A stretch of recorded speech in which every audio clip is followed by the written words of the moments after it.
काय नाही, पहिल्यांदा निवडणुकीला उभा आहे. पण ह्या जरी निवडणुकीला पहिल्यांदा उभा असलो तरी यापूर्वी अनेक निवडणुका लढवलेल्या आहेत पक्षासाठी आणि नेहमीचा जो अनुभव आहे तो आहे. पण यंदा ह्यावेळेची निवडणूक थोडी वेगळी आहे. मुंबई आणि मराठी माणसाच्या अस्तित्वासाठीची ही निवडणूक आहे. त्यामुळे मराठी माणूस जागरूक झालेला आहे. मोठ्या संख्येने मतदानाला उतरतो आहे.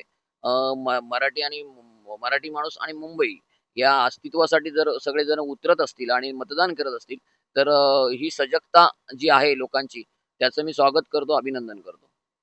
धन्यवाद.